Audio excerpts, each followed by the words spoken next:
एक मैटर आता फिर हलाले वाला, आता नहीं आता, ये हलाला उलाला कुछ नहीं है।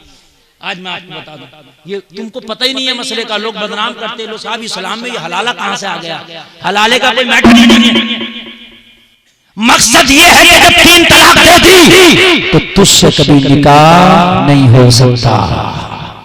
हाँ, वो किसी और से शादी कर ले, वो और किसी से भी कर ले, जिससे चाहे कर ले। अगर वो भी कभी तलाक दे दे, तवज्जो हो सकती है उससे भी, अगर वो भी कभी तलाक दे दे तो फिर दोबारा से इससे निकाह हो सकता। इसे लोग हलाले का नाम देने लगे, ये नाम हलाले का दे दो इसे, या इसको ये कह लो कि डायरेक्ट शादी नहीं होगी, किसी और से शादी होगी। वो शादी जो होगी वो शर्त के साथ नहीं होगी कि 1 दिन में तलाक देगा, 2 दिन में तलाक देगा, बल्कि शादी ऐसी होती है, निकाह ऐसा होता है जैसे निकाह पहले हुआ था। समझ रहे कि समझ रहे, ये है कोई खिलवाड़ नहीं है। इस्लाम में औरत खिलवाड़ नहीं है, इस्लाम ने तो औरत को इज्जत बख्शी है। अरे बोलो यार सुभान अल्लाह। किसी मजहब ने इतनी इज्जत नहीं बख्शी जितनी औरत को मजहब इस्लाम ने इज्जत बख्शी है। वो मेरे भाइयों कान खोल के सुनो, किसी मजहब में औरत को लोग मनहूस समझा जाता था, किसी मजहब में औरत को नीचा समझा जाता है, मगर मेरी मां बहनों कुर्बान जाए मजहब इस्लाम पर कि इस्लाम ने तुम्हें ऐसी इज्जत दी है, ऐसी इज्जत दी है तो कोई तुम्हारे साथ खिलवाड़ नहीं कर सकता। असल में मामला ये था, जो जलसा बहुत अच्छा चल रहा, मामला ये था, ये भी जो मैं मैटर बताऊं कि क्यों नहीं हो सकता ये, अगर 3 तलाक दे दे तो क्यों नहीं हो सकता उससे निकाह, उसकी भी वजह बता दूं आपको। सरकार के जमाने में एक शख्स ऐसा था, अपनी बीवी को एक बार तलाक दे दिया करता, वो इद्दत करती थी, और जब इद्दत पूरी होने पे आई तो उसने फिर रजात कर ली, फिर अपनी बीवी को डायरेक्टली लौटा लिया, जैसे मैंने आपसे कहा हाथ पकड़ के लौटा लिया। यही करता था, ना छोड़ता था ना रखता था। बस तब हुक्म नाजिल हुआ कि अगर तुम 3 बार औरत को तलाक दे दो तो फिर उससे तुम्हारा निकाह नहीं हो सकता, इसलिए कि औरत खिलौना नहीं है, जब चाहा खेल लिया, जब चाहा छोड़ दिया, जब चाहा खेल लिया, जब चाहा छोड़ दिया। औरत भी एक इज्जत की चीज है, अगर 3 बार तुमने तलाक दे दिया तो ये फिर तुम्हारे निकाह में नहीं आ सकती, इसलिए इस हुक्म को नाफिज किया गया। यह हुक्म भी औरतों की इज्जत की वजह से,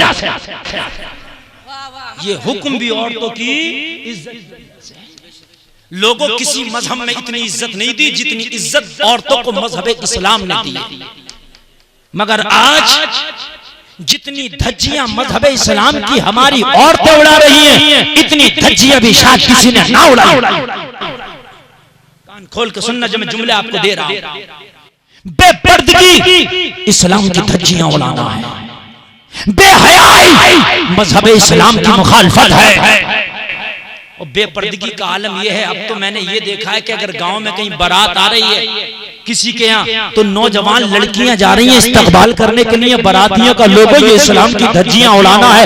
यार तुम्हारा क्या मतलब था, तुम्हारा क्या ताल्लुक था, तुम्हारा क्या मामला था? अरे ये बताओ, बाराती आ रहे तो आ रहे हैं, मगर ये खानदान की महल्ले की रिश्तेदार की लड़कियां आ रही है, इन बारातियों का खैर मकदम कर रही है। अरे तुम्हारा काम ना था इस्लाम की धज्जियां ना उड़ाओ। ओ बेटियों, तुम्हें इज्जत मजहब इस्लाम ने दी है, और अगर तुम इस्लाम ही की धज्जियां उड़ा दोगी तो मुझे बताओ तुम्हारे पास रह क्या जाएगा?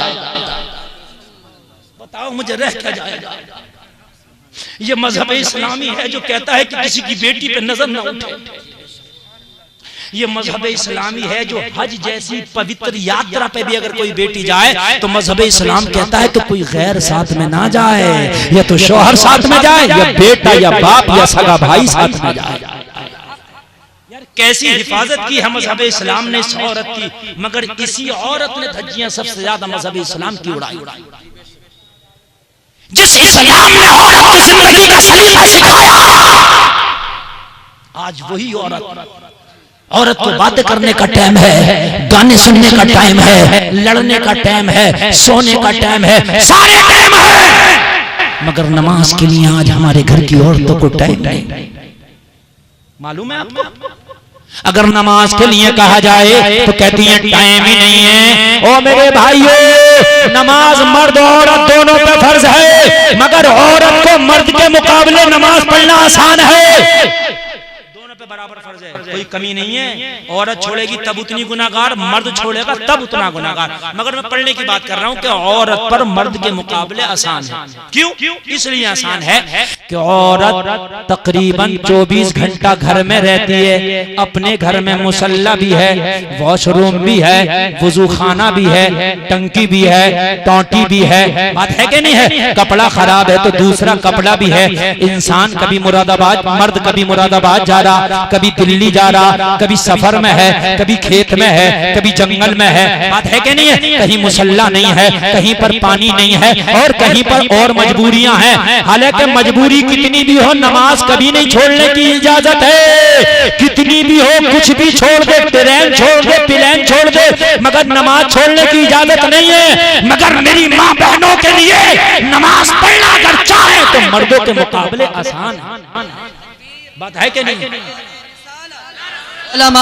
सुन्नत इस्लाही मुआशरा कॉन्फ्रेंस सरजमीने मोहम्मदपुर बस्तौर, मुफ्ती गुलफाम रजा साहिब कुल्लाराम करी।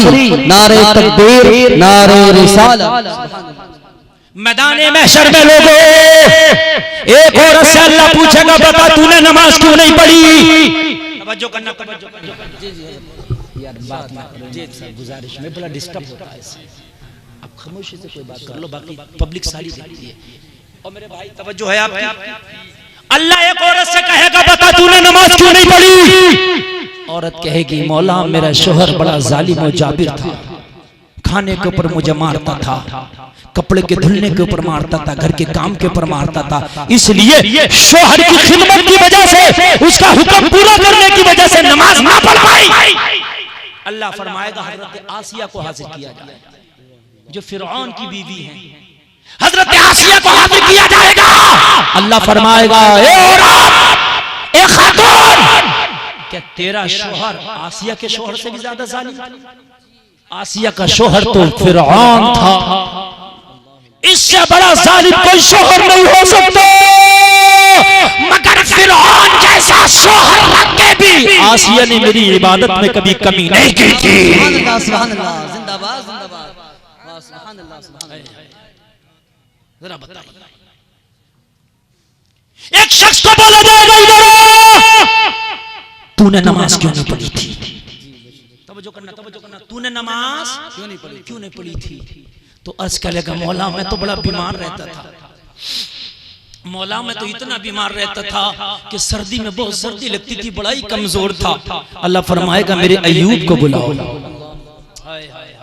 हजरत अय्यूब अलैहिस्सलाम 18 साल तक बीमार रहे, इतनी तकलीफ होती थी, चीखें निकलती थी, चीखें। हजरत अय्यूब को इतनी तकलीफ की चीख निकलती थी।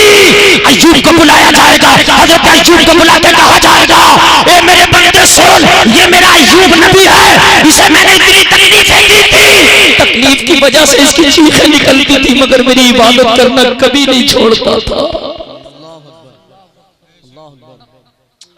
पता इससे ज्यादा तुझे तकलीफ थी? अर्ज करेगा, मौला इससे ज्यादा नहीं थी।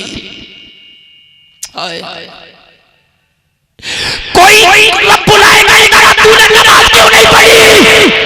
कहेगा, मौला मुझे खौफ था, मुझे डर था, मैं इस वजह से नहीं पढ़ा, इसकी वजह से नहीं पढ़ा, उसकी वजह से नहीं पढ़ा।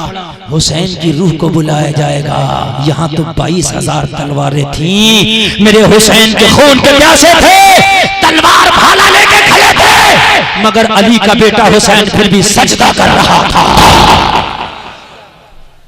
लोगों कहां से जवाब दोगे? मुझे बताओ जरा, कहां से जवाब, कहां से जवाब, मुझे बताओ। हजरत नूह अलैहिस्सलाम के लोगों जरा गौर तो करो, जरा गौर तो करो, सारा माल खत्म हो गया। हजरत नूह का जितनी दौलत थी सब खत्म हो गई। हजरत अय्यूब के सारा माल खत्म हो गया, जितने मवेशी थे सब इंतकाल कर गए, खुद हजरत अय्यूब भी बीमार हो गए। एक दिन शैतान आया, कहने लगा, तू उस रब से इतनी मोहब्बत क्यों करता है, उस मौला को इतना क्यों मानता, जिसने तेरा माल ले लिया, जिसने तेरे सारा चीज ले ली, तुझे बीमार भी कर दिया। हजरत अय्यूब ने फरमाया, जान मेरे रब की थी, ले ली तो मेरा क्या लिया?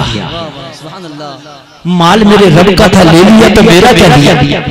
अरे ये जिस्म भी उसी रब का है, वो चाहे तो खुशहाल रखे, वो चाहे तो बीमार रखे। अय्यूब का काम तो हर हाल में उसका शुक्र अदा करना है। सुभान अल्लाह, सुभान अल्लाह। हर हाल में उसका शुक्र अदा करना।